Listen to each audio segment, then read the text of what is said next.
Hello दोस्तों, welcome to new era PCM academy. पिछले video में हम लोग जो सेट थ्री का पार्ट 3 देखे थे और उसमें हम लोग क्वेश्चन नंबर 41 से 60 तक कर लिए थे। इस वीडियो में हम लोग क्वेश्चन नंबर 61 से लेकर 80 तक देखेंगे, जिससे जो हमारा सेट 3 है वो क्या हो जाएगा, कंप्लीट हो जाएगा। तो चलिए वीडियो को स्टार्ट करते हैं।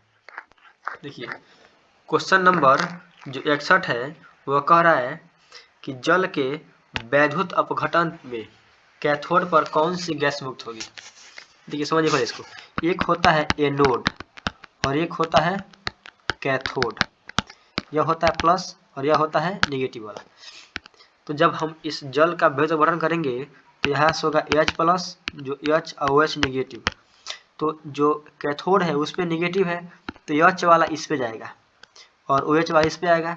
तो कैथोड पे कौन सी गैस मुक्त होगी, तो H2 गैस क्या होगी, यहाँ से मुक्त होगी। एंड इसमें जो हमारा ऑप्शन नंबर सी दिया है वह करेक्ट आंसर होगा। आगे दिया क्वेश्चन 62 कि हमारा शरीर का pH मान क्या होगा। ऑप्शन दिया है 2 से 3, 5 to 7, 7.0 to 7.8 और 9.1 to 9.5। तो इसमें हमारा जो ऑप्शन नंबर सी दिया है वह करेक्ट होगा, 7.0 to 7.8। आगे देखते हैं क्वेश्चन नंबर 63, निम्नांकित यौगिकों में कौन अम्ल है। देखिए यहाँ पे ऑप्शन दिया है Na2O, CuO, CaOH का होल ट्वाइस और H2SO4। तो हम लोग को पता है कि जो धातु होता है, इसका ऑक्साइड, धातु का ऑक्साइड भास्मिक होता है और अधातु का ऑक्साइड अम्लीय होता है। क्या होता है, अम्लीय होता है। तो यह क्या है, धातु का ऑक्साइड है। ये भी क्या है, धातु का ऑक्साइड है। और ये भी क्या है, धातु का ऑक्साइड है। धातु का ऑक्साइड नहीं है यहाँ पे, यह तो एक भस्म है। यानी ये भी क्या है, एक भस्म है। ये भी एक भस्म ही है और ये भी क्या है, एक भस्म ही है। तो यह तो यहाँ इसमें तो OH है तो यह भस्म हो गया। यह दोनों ऑक्साइड है तो यह क्या है, ये भी भस्म है। लेकिन यह क्या है, हम लोग का अम्ल है। इसमें जो हमारा ऑप्शन नंबर डी है वो करेक्ट होगा। और H2SO4 का नाम होता है सल्फ्यूरिक अम्ल नाम होता है। आगे देखते हैं क्वेश्चन नंबर 64 पर है कि निम्नांकित में कौन संश्लेषित सूचक है। संश्लेषित सूचक का मतलब होता है कि जिस सूचक को हम लोगों ने बनाया है। ऑप्शन दिया है हल्दी, लिटमस पत्र, पत्ता गोभी और मेथिल ऑरेंज। तो इसमें हमारा जो ऑप्शन नंबर सी दिया है वही क्या होगा, इसका करेक्ट आंसर होगा। आगे से क्वेश्चन 65, कार्बन डाइऑक्साइड जल से अभिक्रिया करके क्या बनाता है। सल्फ्यूरिक अम्ल, कार्बोक्सिलिक अम्ल, कार्बोनिक अम्ल और हाइड्रोक्लोरिक अम्ल। तो इसमें हमारा जो ऑप्शन नंबर सी दिया है क्या होगा, इसका करेक्ट आंसर होगा। आगे देखते हैं क्वेश्चन नंबर 66 कह रहा है कि कॉपर पैराइट का रासायनिक संघटक क्या है। तो जो इसमें पहला ऑप्शन दिया है Cu2Fe2, Cu2Fe2S और Cu2Fe2। तो इसमें हमारा ऑप्शन नंबर बी है वो इसका करेक्ट आंसर होगा। आगे देखते हैं क्वेश्चन नंबर 67 कह रहा है कि प्रकृति में मुक्त अवस्था में पाई जाने वाली धातु है। ऑप्शन दिया है जिंक, सोना, लोहा और तांबा। जो सोना है वह किस अवस्था में मिलता है, तो मुक्त अवस्था में पाई जाने वाली क्या है, धातु है। आगे दिया है ऑप्शन कि निम्नांकित में कौन सी धातु सबसे अधिक अभिक्रियाशील है। ऑप्शन दिया है Zn, Ag, Cu और Au। जो इसमें हमारा ऑप्शन नंबर ए है वह इसका करेक्ट आंसर होगा, क्योंकि इन चारों में सबसे अधिक क्रियाशील कौन है, तो यही Zn होता है। आगे से क्वेश्चन कह रहा है कि किसी अधातु के बाह्यतम शेल में इलेक्ट्रॉनों की संख्या हो सकती है। देखिए, जब धातु होगा तो उसके लास्ट में या तो 1 होगा या 2 होगा या 3 होगा, ठीक है। और यदि वह अधातु होगा तो उसके लास्ट में इलेक्ट्रॉन 4 होंगे, 5 होंगे, 6 होंगे या 7 होंगे, ठीक है। तो देखिए इसमें 3, 4, 5, 6, तो यह 3 वाले इसमें आ गया है, मतलब यह क्या है, यह तो होगा नहीं। इसमें 1, 2, 3, 4 ये भी नहीं होगा। इसमें अधातु कह रहा है, अधातु में क्या होगा, अधातु वाले में 4, 5, 6, 7 होता है। 2, 3, 4 ये भी नहीं होगा। इसमें कह रहा है 4, 5, 6 और 7, यानी यह हमारा करेक्ट आंसर होगा, ठीक है। और जो अधातु होंगे उसके लास्ट में कितने इलेक्ट्रॉन होंगे, तो 4, 5, 6 या 7 इलेक्ट्रॉन होते हैं। आगे से कह रहा है कि पीतल निम्नांकित में किन की मिश्र धातु है। देखिए पीतल का एक ट्रिक होता है, पिताजी, पी मतलब पीतल, ता मतलब तांबा और जी मतलब जी। तांबा को हम लोग क्या बोलते हैं, सीयू बोलते हैं। तो जो यहाँ पे पीतल है वह किसका भी धातु होगा, तांबा का और जिंक का, यानी कॉपर का और जिंक का। जो हमारे ऑप्शन नंबर ए दिया है वो इसका करेक्ट आंसर हो जाएगा। आइए से क्वेश्चन नंबर 71 कह रहा है कि निम्नलिखित में कौन समावयवी है। ऑप्शन दिया है मेथिल एल्कोहल और डाई मेथिल एथर। तो देखिए समावयवी का मतलब होता है कि जिसका संरचना सूत्र क्या हो, समान हो, लेकिन जो उसका नहीं, जो जिसका अणु सूत्र समान हो लेकिन संरचना सूत्र क्या हो, अलग अलग हो।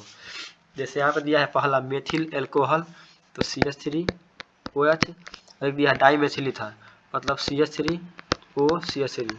तो इसमें देखिए इसमें इन दोनों का अणु सूत्र क्या है, समान नहीं है, तो ये तो होगा नहीं ऑप्शन।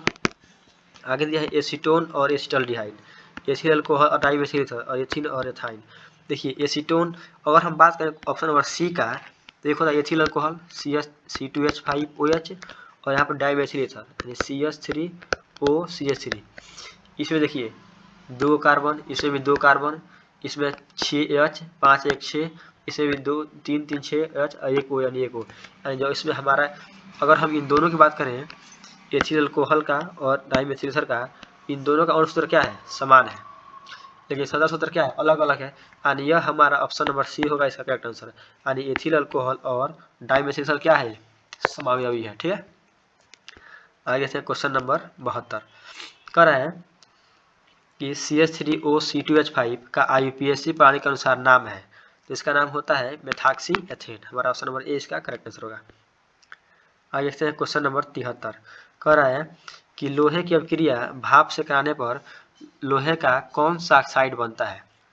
ऑप्शन दिया है Fe3O4, Fe3O2, Fe2O3 और FeO। तो इसमें जो हमारा ऑप्शन नंबर ए है इसका करेक्ट आंसर होगा।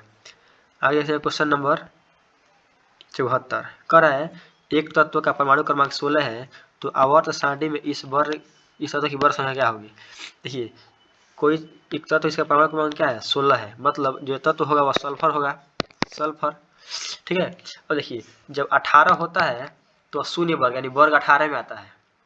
जो 18 परमाणु क्रमांक होता है वो आर्गन का होता है, और आर्गन क्या है, अक्रिय गैस है। ये अक्रिय गैस है तो किस में आएगा, वर्ग 18 में आएगा। किस में आएगा ये, जब यहाँ पे आर्गन, जो आर्गन है उसका परमाणु क्रमांक होता है 18, तो यह आता है वर्ग 18 में।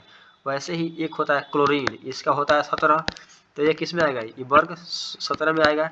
वैसे ही एक होता है सल्फर, जिसका परमाणु क्रमांक होता है 16, या किस में आएगा ये, तो 16 में आएगा।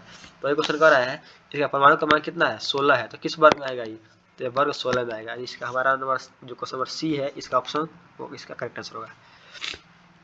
आइए से क्वेश्चन नंबर 75 कह रहा है कि निम्नांकित में कौन सी धातु तनु सल्फ्यूरिक अम्ल के साथ क्रिया नहीं करती है। तनु मतलब सल्फ्यूरिक अम्ल मतलब H2SO4 के साथ क्रिया नहीं करती है। देखिए जब हम बात करते हैं संवेदा श्रेणी की तो वहाँ पे जो Cu है वो हाइड्रोजन से क्या है, नीचे है, Zn Fe और Mg हाइड्रोजन से ऊपर है, तो यह तीनों तो क्रिया कर लेगी, लेकिन यहाँ पे Cu इससे अब क्रिया नहीं करता है। तो इसमें हमारा जो ऑप्शन नंबर सी है इसका करेक्ट आंसर होगा। आगे से क्वेश्चन नंबर 76 कह रहा है कि एक मिश्र धातु में 90% Cu और 10% टीन है, तो इसमें धातु का नाम क्या होगा। देखिए Cu प्लस टीन, इससे बनता है ब्रोंज। क्या बनता है, ब्रोंज। इसमें Cu कितना होता है 90% और टीन होता है 10%, क्या बनता है यहाँ पे, ब्रोंज बन जाता है। तो इसमें जो हमारा ऑप्शन नंबर बी होगा इसका करेक्ट आंसर होगा। लेकिन वही अगर टीन को हटाकर और यहाँ पे जिंक कर दे तब क्या बनता है, यहाँ पे पीतल बन जाता है। ठीक है, इसका आप लोग ध्यान रखिएगा। आगे दिया क्वेश्चन कि जिंक सोडियम हाइड्रोक्साइड के साथ प्रतिक्रिया करके क्या बनाता है। जब जिंक सोडियम हाइड्रोक्साइड से क्रिया करता है तो H2 गैस निकलता है। क्या निकलता है, H2 गैस बनाता है। आगे से क्वेश्चन नंबर आगे कर रहा है कि निम्नांकित में कौन सी धातु वायु में उच्च ताप पर गर्मी के जाने पर भी ऑक्सीजन सहयोग नहीं करती है।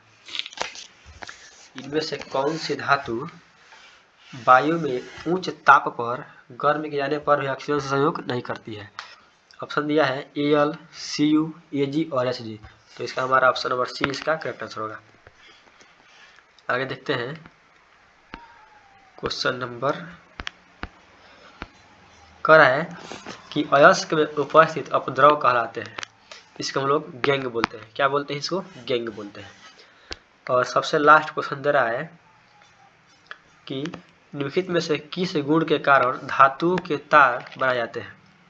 ऑप्शन दिया आघात वर्धनीयता, उसमें चलकता, कठोरता और तन्यता। जो आघात वर्धनीयता होता है इसका मतलब होता है कि अगर हम किसी धातु को पीट कर क्या बना सकते हैं? इसका चादर बना सकते हैं। लेकिन तन्यता का मतलब होता है उसको क्या करें? हम उसको तान कर और तार बना दें। तो इसका जो हमारा ऑप्शन नंबर सी होगा इसका करेक्ट आंसर होगा। तो यहाँ तक हम लोग क्वेश्चन नंबर 61 से लेकर और 80 तक देख लिए हैं। ठीक है, तो यह हम लोग का जो सेट 3 है, सेट 3 में 80 क्वेश्चन, यहाँ से जो हम लोग का 80 क्वेश्चन है वह कंप्लीट हो रहा है। आप लोग इसको दोबारा बढ़िया से सेट 3 का पार्ट 1 से लेकर और पार्ट 4 तक, यह जो हमारा 4 पार्ट है, यहाँ तक आप लोग बढ़िया से देख लीजिएगा।